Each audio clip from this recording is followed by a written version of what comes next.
খুব অল্প সময়ের মধ্যে কিভাবে আপনারা চিকেন তৈরি করবেন তার একটা ছোট্ট শর্ট মেনু দেখাচ্ছি আপনাদেরকে। দেখুন কিভাবে করছি। প্রথমে চিকেনটাকে তেলে ভেজে নেওয়া হবে, তারপর থেকে আস্তে আস্তে পদ্ধতি।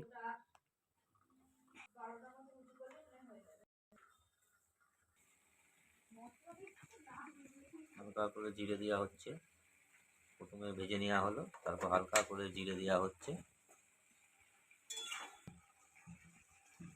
হালকা করে ধনে পাতা দেওয়া হলো, মানে গুঁড়ো।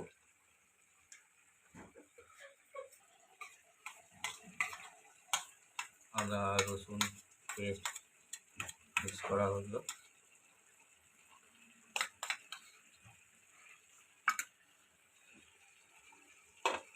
টমেটো কুচি আর পেঁয়াজ কুচি দিয়ে দেওয়া হলো পরিমাণ মতো।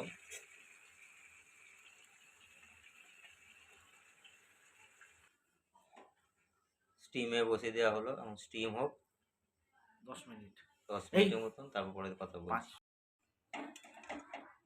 এরপর এর সঙ্গে একটু সস, একটু চিলি মিক্স করা হলো, ব্যাস